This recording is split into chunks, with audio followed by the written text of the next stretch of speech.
Bismillahirrahmanirrahim.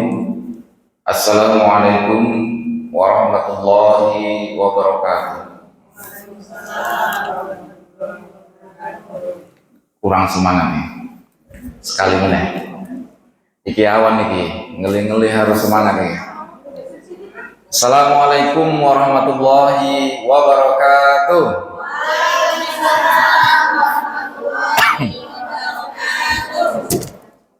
Ya walaupun ustadz cadangan ya kan, setidaknya agak semangat sedikit. Innal hamdalillah nahmaduhu wa nasta'inuhu wa nastaghfiruh wa na'udzu billahi min shururi anfusina wa min sayyiati a'malina may yahdihillahu fala mudilla lahu wa may yudlilhu fala hadiya lahu. Asyhadu an la ilaha illallah wahdahu la syarika lah wa asyhadu anna Muhammadan abduhu wa rasuluh allazi la nabiyya ba'dah. Qala Allah ta'ala fi kitabil karim, a'udzu billahi minasyaitonir rajim, bismillahirrahmanirrahim. Ya ayyuhalladzina amanu taqullaha haqqa tuqatih wa la tamutunna illa wa antum muslimun. Shadaqallahul azim. Ibu-ibu pengajian Aisyah yang semoga dirahmati Allah, yang saya hormati, bersyukur pada Allah Subhanahu wa taala karena sampai hari ini kita masih diberikan iman dan Islam. Kita masih diberikan kesempatan untuk hidup. Beberapa hari yang lalu saudara kita sudah dipanggil duluan. Kita tinggal nunggu giliran. Enggak tua, enggak muda. Yang penting malaikat surya cabut, kan gitu. Siapa duluan? Nah, dia lain duluan. Karena diberi kesempatan itu maka kita bersyukur. Salah satunya ini. Kalau kita mengikuti hawa nafsu, maka enaknya siang-siang ini tidur. Enaknya di rumah tidur. Tetapi dengan melangkahkan kaki menuju masjid ini, niat kita untuk mengikuti pengajian, maka pahalanya dari rumah sampai di sini dihitung. Dihitung oleh Allah. Sampai masuk ke masjid dihitung.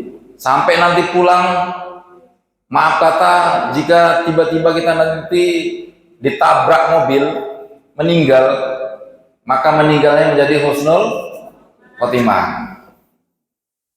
Jarang orang yang mau begini loh. Yang mau pengajian, jarang. Tapi kok suruh wiritan, ada makanannya banyak, banyak itu datang.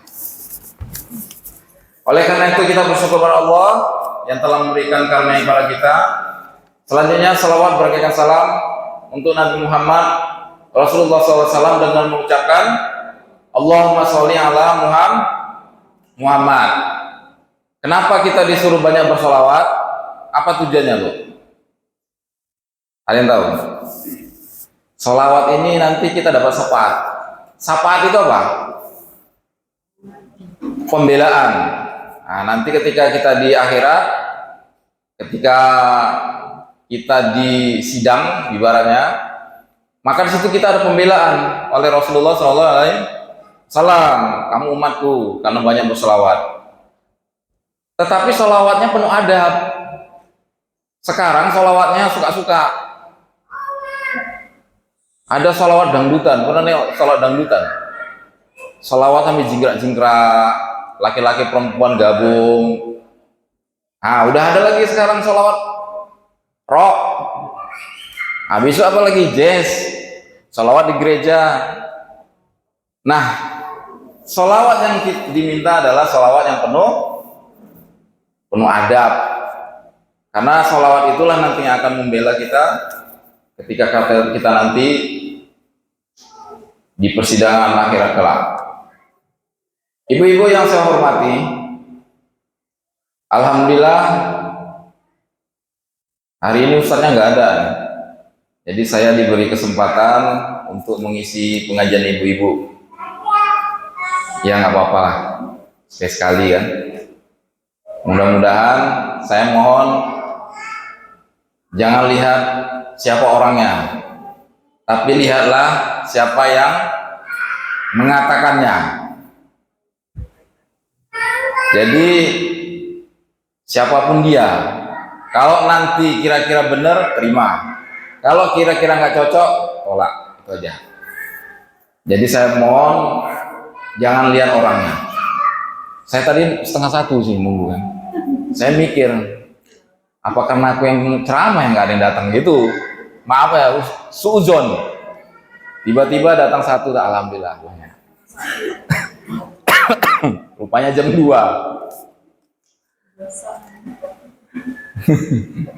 Ibu-ibu yang saya hormati, di dalam kehidupan ini, Bapak Ibu, Bapak ada ya. Kita diberi tanda-tanda oleh Allah Subhanahu wa taala. Di mana tanda-tanda itu diberikan Allah untuk mengetahui bahwasanya kita ini menjadi orang yang lebih baik. Nah, tanda-tandanya itu bukan berupa harta. Kalau standar tanda-tanda kebaikan itu adalah harta, maka siapa yang paling baik di permukaan bumi ini?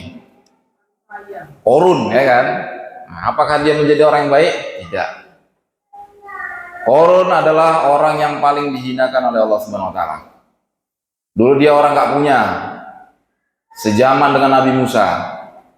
Ketika dia sudah punya, dia durhaka kepada Allah, kemudian ditenggelamkan, hartanya ditimbun. Sampai sekarang namanya harta Korun. Nah, dipendamnya di Mesir sana, dapat emas di Riau, harta Karun. Itulah asal usulnya, jadi harta karun. Yang punya si Korun.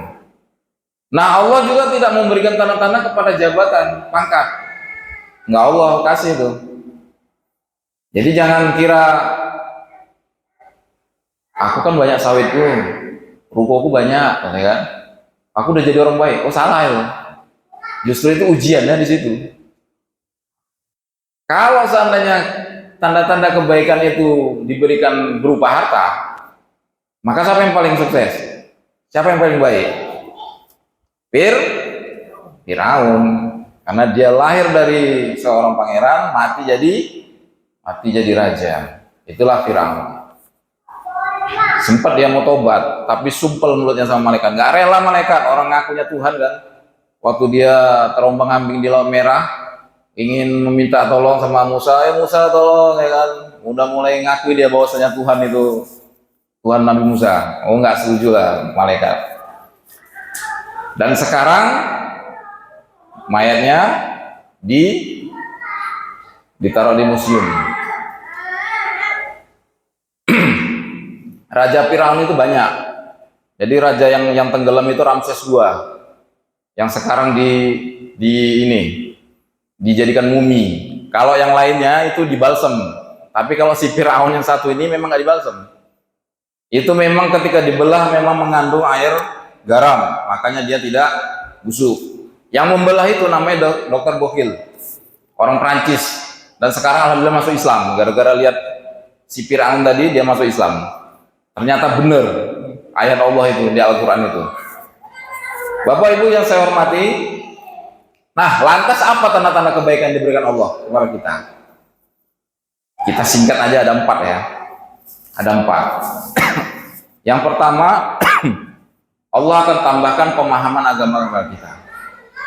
Pemahaman agama. Pemahaman agama ini salah satunya semangat untuk mencari ilmu. Salah satunya seperti ini. Ketika diajak mencari ilmu, ayo sana belajar ngaji, ayo. Tapi ada juga, ayo ngaji, alah itu aja Ustaznya. Udah macam pandi kali dia. Itu aja Ustaznya. Itu ada. Itu ada. Ada, bukan seujon, ada. Siapapun yang menyampaikan, kalau benar ambil. Mau pengajian dimanapun, mau di Kandi sekalipun kita datangi, kalau itu untuk menyangkut ilmu diambil. Nah, pemahaman agama ini diberikan Allah. Kita semakin rajin beribadah, kemudian kita memahami agama ini mudah. Kok selama ini aku belajar ngaji kok ora iso ya? Saya itu iso. Nah, itu tanda itu. Ikhlasnya ada itu belajar agama ini. Nah, itu. Pokoknya semua niatkan karena Allah aja lah. Niatkan Allah. Saya pun kalau dari rumah ke sini ya Allah, udah mati lah jalan dah gitu lah. Mati masuk surga lah gitu aja lah niatnya. Udah karena ibadah aja. Nggak karena apa-apa lain gitu. Nah, yang pertama adalah ditambahkan pemahaman agama oleh Allah. Rasulullah SAW bersabda, "Mayyuridillahu bihi khairan yanfa'uhu fid din." Maka barang siapa yang Allah akan berikan kebaikan baginya, maka Allah akan permudah pemahaman agama baginya. Hadis riwayat muttafaqun alaih. Muttafaqun alaih itu periwayatnya adalah Bukhari dan Muslim.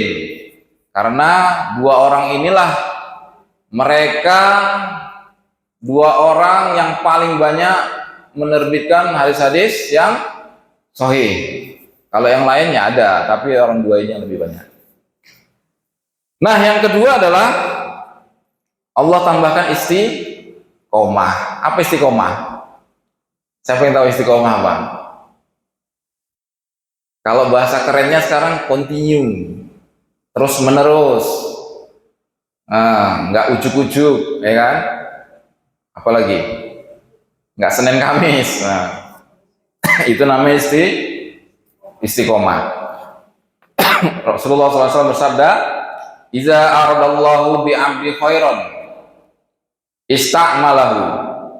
Nah, ketika ini jika Allah menghendaki kebaikan bagi seorang hamba, maka Allah akan menggunakan hamba tersebut. Nah, sahabat bingung ketika Rasulullah ngomong gini. Maksudnya apa ini? Faqala kaifa yasta'miluhu ya Rasulullah? Qala yuwaffiquhu li'amali sholihan qoblal maut. Yang dimaksud Allah akan menggunakan hamba tersebut adalah Allah jadikan dia beramal soleh qoblal maut, sebelum meninggal. Dan kita nggak mungkin beramal soleh itu sebelum kematiannya. Kalau tidak istiqomah, mustahil. Orang yang beramal soleh itu nggak mungkin nggak istiqomah, nggak mungkin. Jangan berharap nggak pernah sholatnya jarang-jarang, ke masjidnya jarang-jarang, tiba-tiba mengharapkan masuk surga. Mungkin itu sangat mustahil. Karena apa? Karena yaumutul isamu ala masa alaihi. Manusia itu akan dimatikan seperti apa kebiasaan dia. Kebiasaan dia sering ke masjid. Nanti matinya nggak lari dari sekitar masjid tuh. Nanti mau pergi ke masjid tiba-tiba ditabrak orang, mau wudhu nanti terpleset di kamar mandi tiba meninggal. Itu orang-orang yang ciri-ciri kematiannya itu seperti kebiasaannya. Kemarin tuh ada di Kartama Pekanbaru tuh, bapak itu ketua masjid. Orangnya suka sedekah. Jadi ketika Jumat itu lewat kota Impak gini, ketika masuk kan plek, meninggal. Jadi waktu masuknya meninggal. Hebat kali bapak itu. Meninggalnya husnul khotimah. Ya secara harfiah kita lihat husnul khotimah. Karena dia orangnya suka bersedekah. Nah, orang yang mati karena kebaikan ya besok mati kebaikan.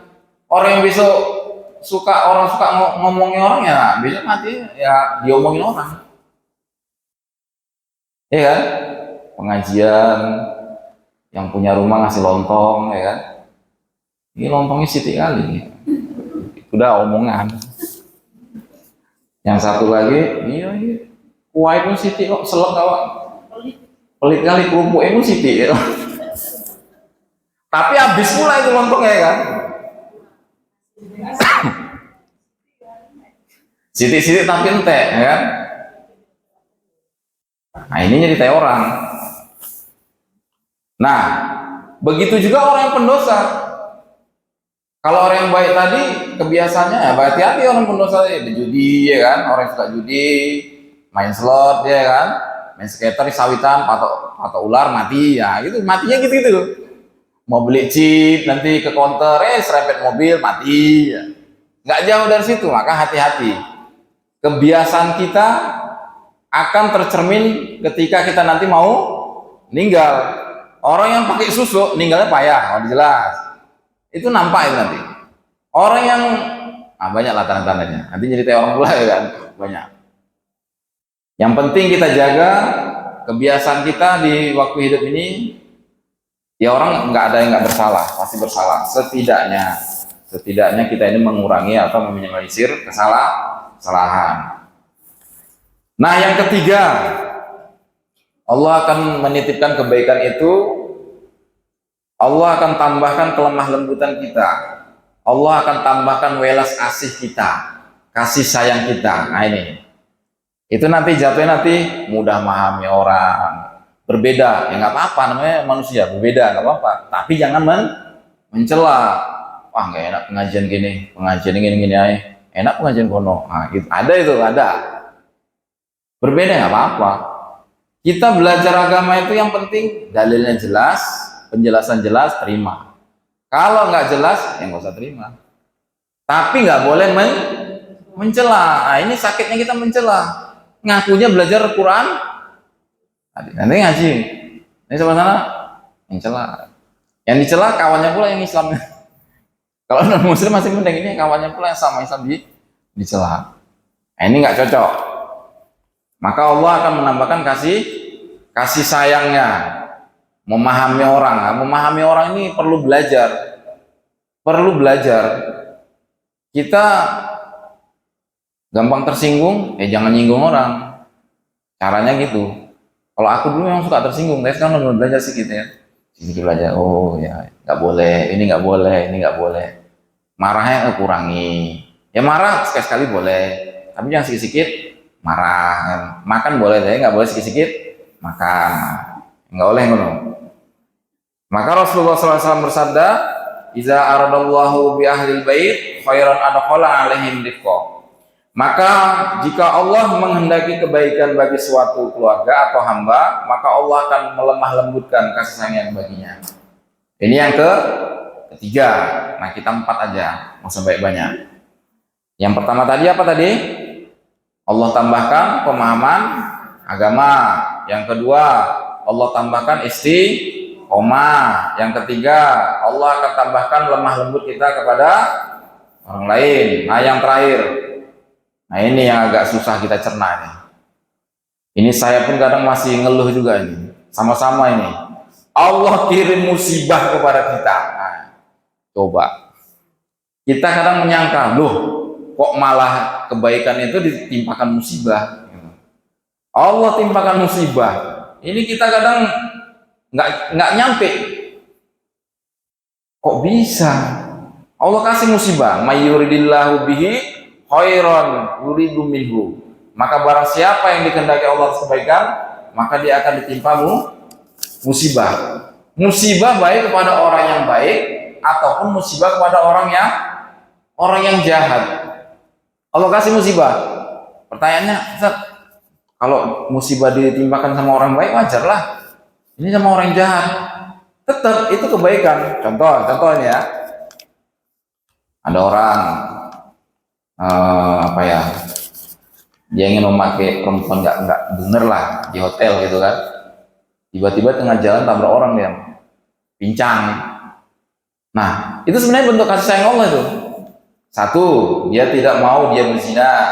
Yang kedua, dia ingin diampuni dosanya. Kemudian yang ketiga, dia ingin dimasukkan ke surga. Kita yang nggak terima kadang. Ya Allah, kenapa ini? Maka di Al-Quran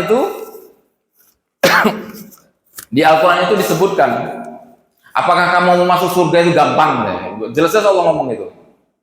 Apakah kamu masuk surga itu gampang sebelum kamu diuji? Berapa ujiannya? 3 ujiannya. Yang pertama di Al-Quran itu namanya la ba'sa. Itu ujiannya ringan. Contoh kecil. Orang yang sering ke masjid, tiba-tiba hujan gerimis, kecil ya kan. Ini kan ujian kecil itu. Kalau orang yang dengan ujian sekecilnya nggak datang, Allah di situ aja tuh ngujinya tuh, nggak akan mungkin dinaikkan. Ya udah, oh ini aja kok nggak apa kok, nggak lulus kok, ngapain ku naikkan? Tapi kalau dia ujian kecil, oh, libas saja, libas saja. Ini ujian kecil. Nah, itu ujian kecil. Nah, yang kedua di dalam Al-Quran itu wad-dharra. Nah, ini sedang ini ujiannya nih. Ujiannya udah mulai fisik. Contoh, kayak aku lah ya kan.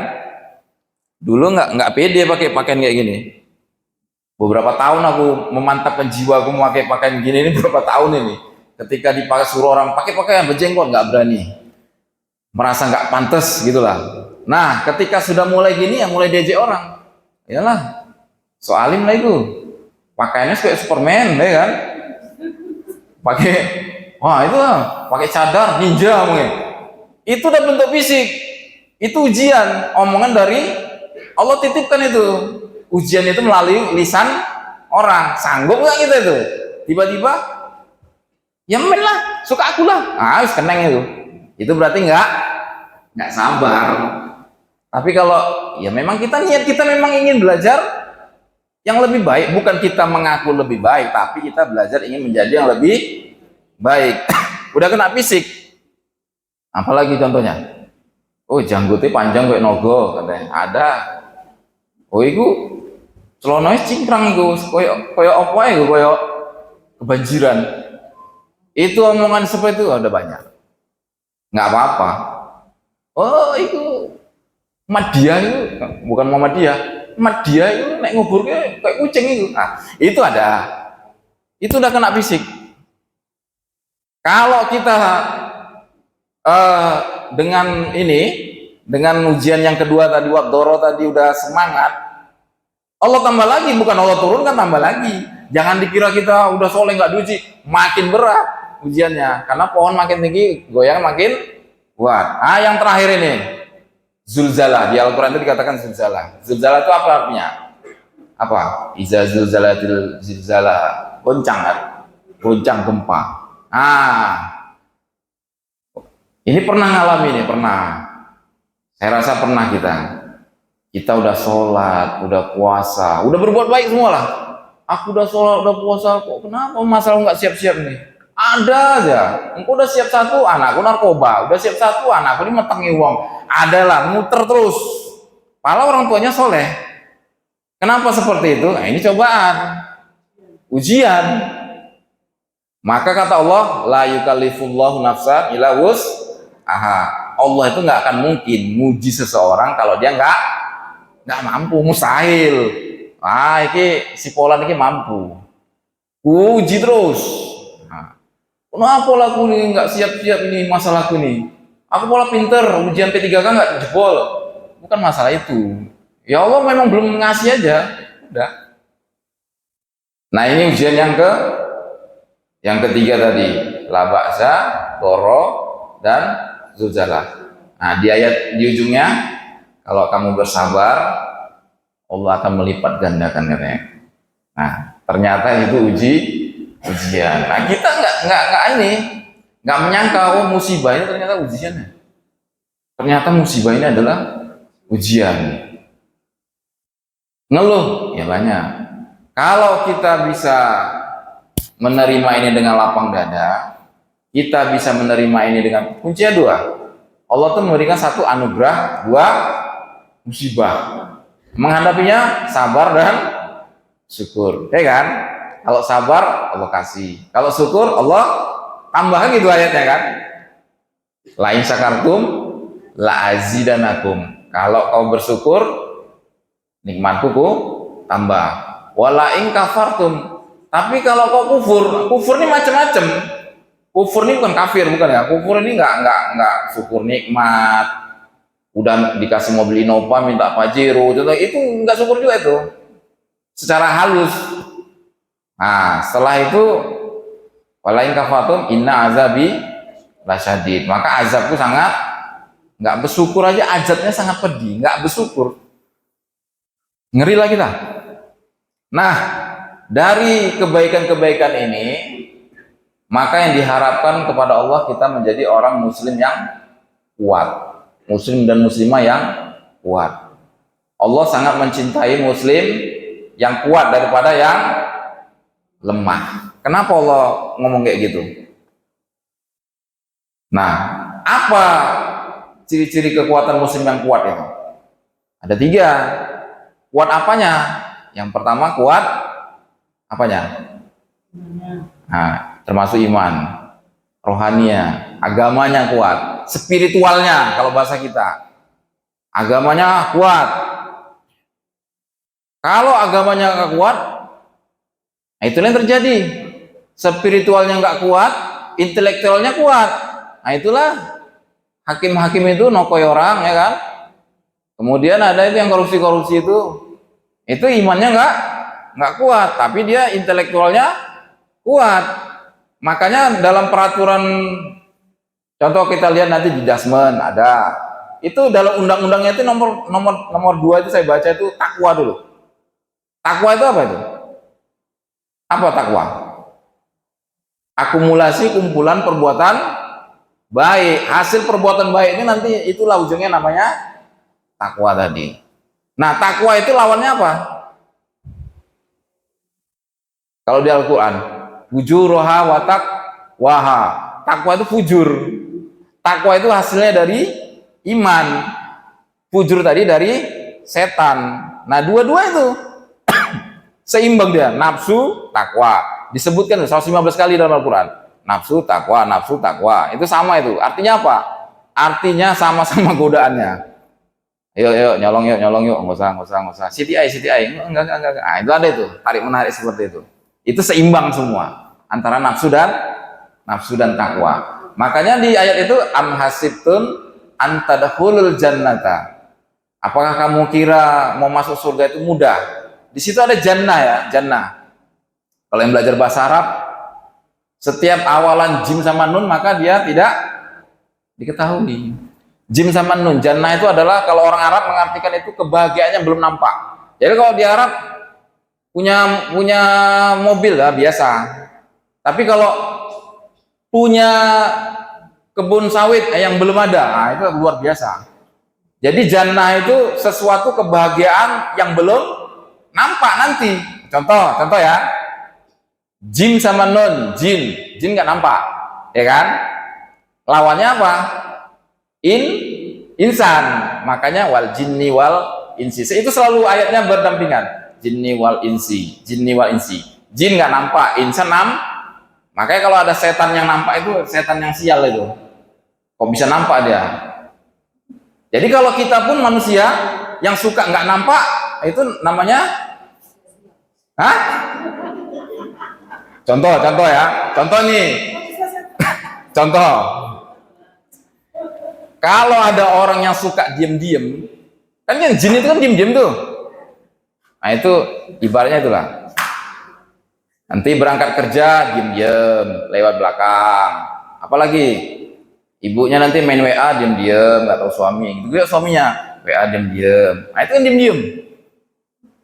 Itu seharusnya sifat jin tadi harus dia nampak.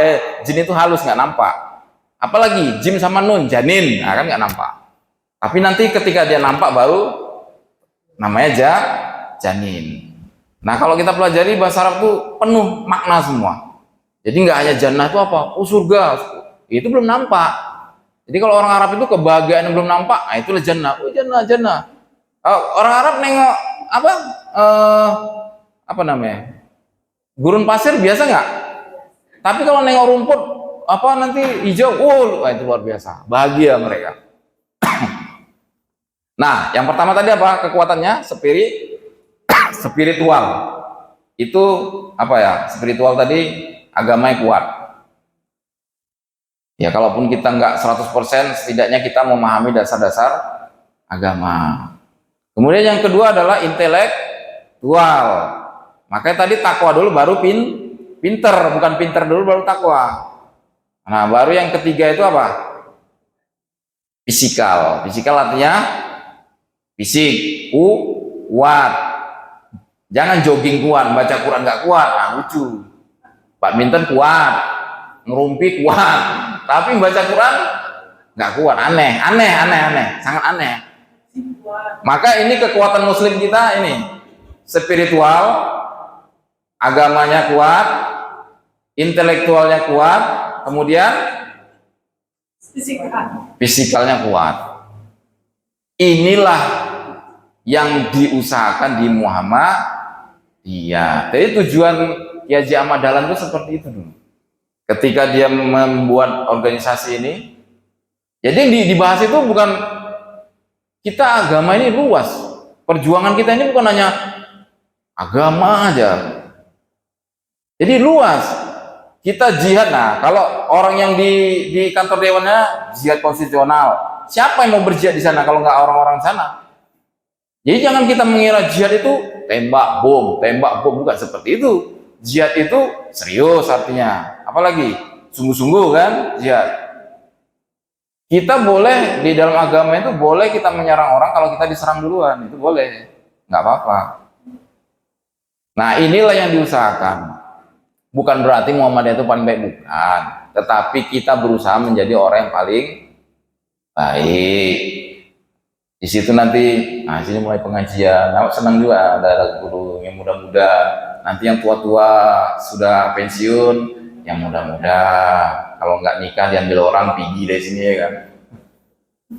Nah, jadi kesimpulannya adalah, saya tanya lagi ya, berapa kebaikannya tadi?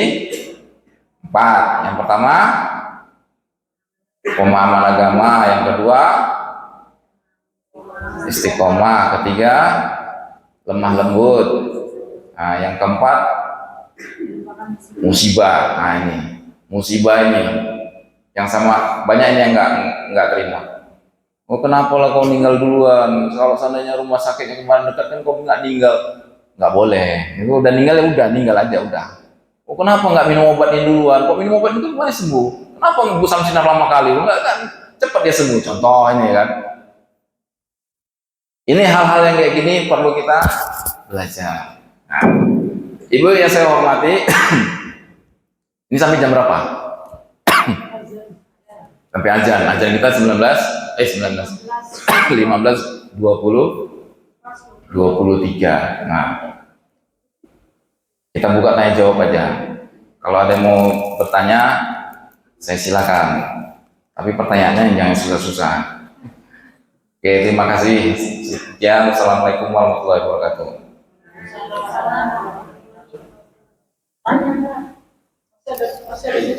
Masih ada?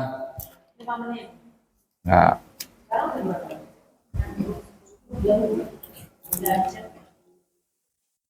Belum.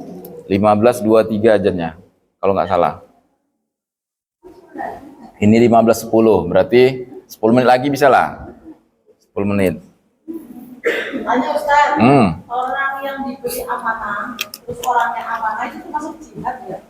Jihad. Jihad. Jihad ya? Jihad. Jihad itu banyak. Jihad itu kalau kita memperjuangkan untuk kebaikan jihad namanya. Makanya semuanya tuh niatkannya untuk ibadah aja udah. Untuk kebaikan aja. Berbuat baik, apa kata pepatahnya? Berbuat baiklah kamu walaupun kamu nggak dianggap baik. Itu udah jelas itu. Kita yang berbuat baik aja masih orang menganggap nggak baik. Apalagi kita tidak berbuat baik. Lagi Ustaz, masih ada waktu kan? Masih. Ini yang pengajian ini kan saya kira sudah semakin banyak ya. Yang istilah kadang banyak, kadang enggak. Maksudnya itu salah satu ini nggak Ustaz? Istiqomah kalau memang dia ngaji terus dia nggak terus bermalas-malas, itu harus istiqomah ya. Apa istiqomah tadi? Istiqomah apa tadi? Continue terus tapi kalau ada halangan ya nggak apa-apa lah. Anda ada halangan ya, kecuali gini ya, hari ini masuk, besok diajak, nantilah. Nah ini agak susah ini kalau kayak gini. Kalau saya niatnya Bu ya, niat saya tuh udah niat baik aja lah. mau sedikit orangnya. Bahkan waktu saya sama Nisa dulu acara apa itu kan di Pekanbaru, ustadznya itu ngomong, satu orang pun saya datangi katanya, luar biasa ustadznya. Seandainya nggak ada orang di situ, satu orang pun saya datangi. Karena situ sudah masuk dia jamaah. Jamaah itu apa? Lebih dari satu. Itu udah masuk jamaah.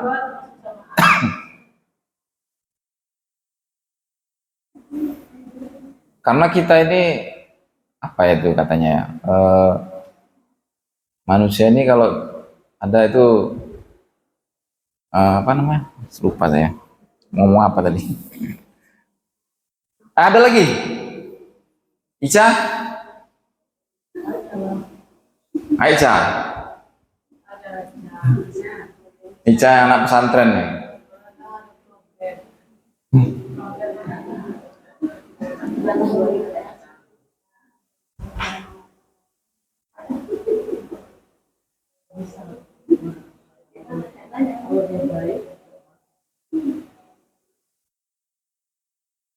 Supaya konsisten lagi apa yang harus dilakukan.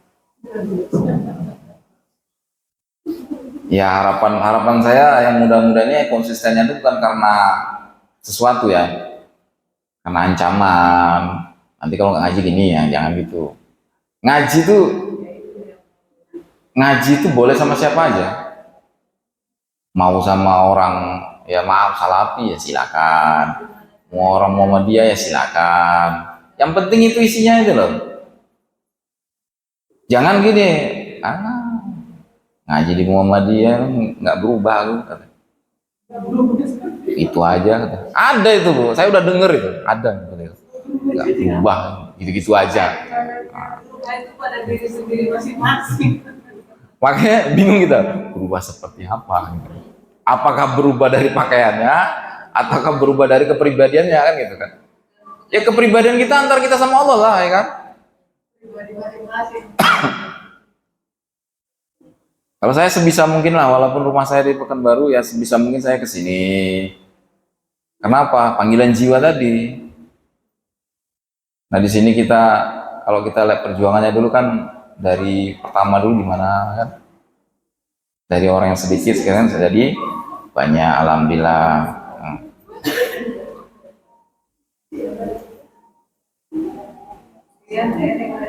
Ibu, Bu Juli. Tanya Bu. Kalau bisa ku jawab, ku jawab. Kalau nggak bisa ku jawab, bilang nggak bisa. Itu aku pending. Ya, daripada sok-sokan tahu, bagus ngomong nggak tahu. Oke, apa Bu?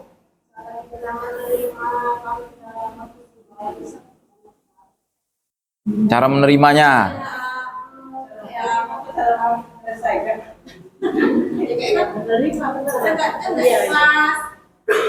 Sakit hati kok Kan dari kelas ya. kok kayak gini ya, udah waktunya yang aku kayak gini kok kayak gini. Ya ayatnya tadi yang ujungnya tadi, sabar dan syukur tadi ujungnya. Siapa sih orang yang kena musibah nggak ngeluh? Semuanya ngeluh. Minimal dalam hatinya ngeluhnya. Minimal. Ya benar kita dosa enggak. Kalau pas waktu kena kan pasti pas itu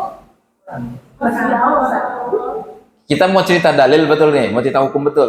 Kalau hukum aslinya ya nggak boleh. Kenapa? Apapun yang diberikan coba sama Allah sebenarnya kita nggak boleh ngeluh. Yang ada apa? Sabarnya bentuknya apa itu? Ya, iya untuk betul untuk ibu itu yang mencapai itu kan betul. dulu sikit-sikit ya. Kalau kan nggak mungkin langsung diterima. Tadi kan enggak sih. Betul. Saya pun bukannya karena yang ngomong gini lebih pandai nggak. Intinya kalau kita dicoba itu yang pertama pasti ngeluh. Yang penting jangan sampai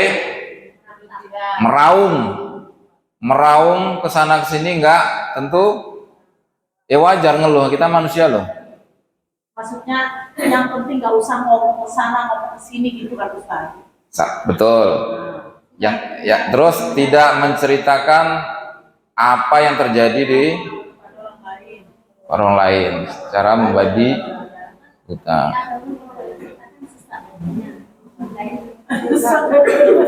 Iya, memang betul, betul atau ibu tuh. Cuma menceritakannya itu pada orang yang tepat. Jangan menceritakannya mengumbar. Bahkan dia senang lihat. Setidaknya untuk mengurangi beban stres. Ada yang nggak kena musibah? Ada yang nggak pernah nggak kena musibah? Ya semua kena lah. Semuanya kena. Dari yang kecil sampai yang besar kan gitu. Kan tingkat-tingkatan ada. Justru dengan musibah itu kita makin kuat mentalnya. Pertama nggak ikhlas. Kita benci percaya.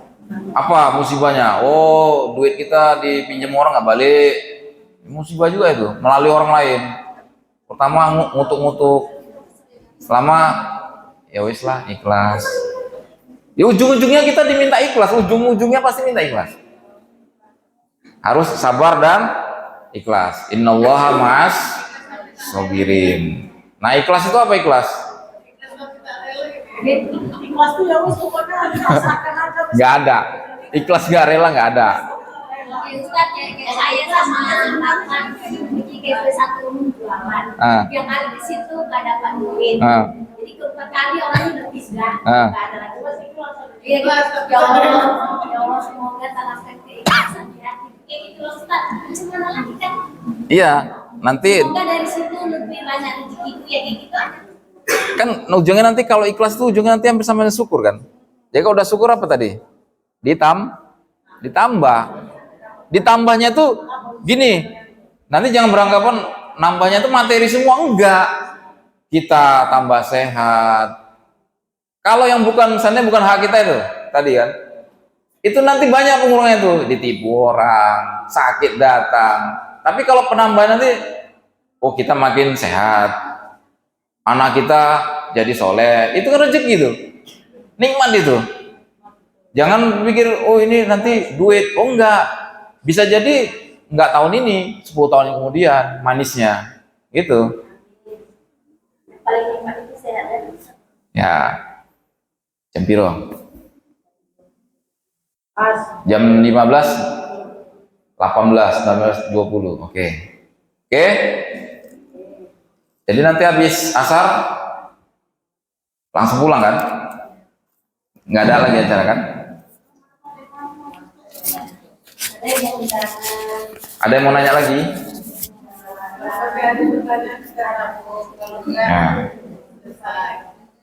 Nah, oh sinilah Bu, nggak nampak.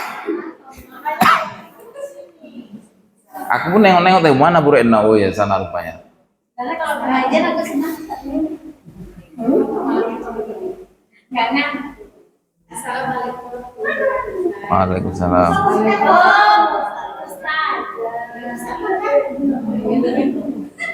Jadi Ustaz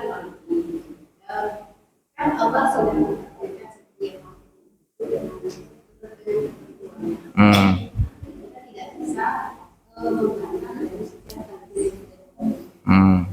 Terus bagaimana diri kita ini untuk takdir itu bisa agak susah gitu. Kita pengen hidupnya lebih sesuai. Nah, bagaimana sedangkan Allah sudah memberikan kita seperti itu? Terus satu lagi, kenapa sih Allah menciptakan surga dan neraka, sedangkan masing-masing makhluknya itu sudah ditentukan? Oke, sedep ini. Ini udah, aku kok jawab masalah ini nanti larinya, kok nggak Qadariyah, Jabariyah, Mu'tazilah. Ini ngeri-ngeri sedap. Apa Qadariyah? Kan dulu pernah ya. Ada takdir itu gini contohnya. Kalau memang nggak terjadi, kenapa Allah izinkan orang itu jadi jahat gitu? Sebenarnya Allah bukan mengiyakan, bukan meridhoi dia berbuat jahat, tetapi ya sudah memang itu udah jalannya aja. Seperti ibu bilang tadi apa tadi? Takdir saya sudah begini, bisa nggak saya rubah takdirnya? Bisa. Apa dalilnya? Ayo Ica, apa dalilnya Ica? Allah tidak akan merubah suatu kaum kalau kaum itu tidak merubah sendiri. Artinya apa? Kita disuruh berusaha berubah walaupun takdir kita kecut, ya kan? Takdir kita jelek. Sebenarnya bukan takdir kita, itu bentuk ujian aja sama Allah tuh. Tapi kita kadang merasa, kok takdirku gini-gini aja ya? Apakah memang seperti ini takdirku? Tapi kalau sudah kita lakukan usaha apa tadi? Usaha, doa, apalagi? Ikhtiarnya ini kan usaha, doa, sabar, syukur kan? Tapi usaha aja, doanya kurang, syukurnya kurang, nggak berubah-ubah. Atau memang Allah belum ngasih, nanti ngasihnya. Jadi jangan berpikir takdirku udah kayak gini, nggak juga. Kalau semuanya berpikir gitu, nggak berubah lah kita. Kenapa orang Cina itu yang kafir itu kok kaya? Takdir orang ini, itu istidrak. Istidrak itu sengaja dikasih Allah, biar aja nanti jatuhnya lebih sakit. Makanya tadi niatnya tadi, takdirnya tadi, materi atau apa? Kalau materi, biasanya dia berkeinginan bonusnya materi. Makanya tadi banyak bonusnya. Sehat, anaknya gampang diatur. Ini bentuk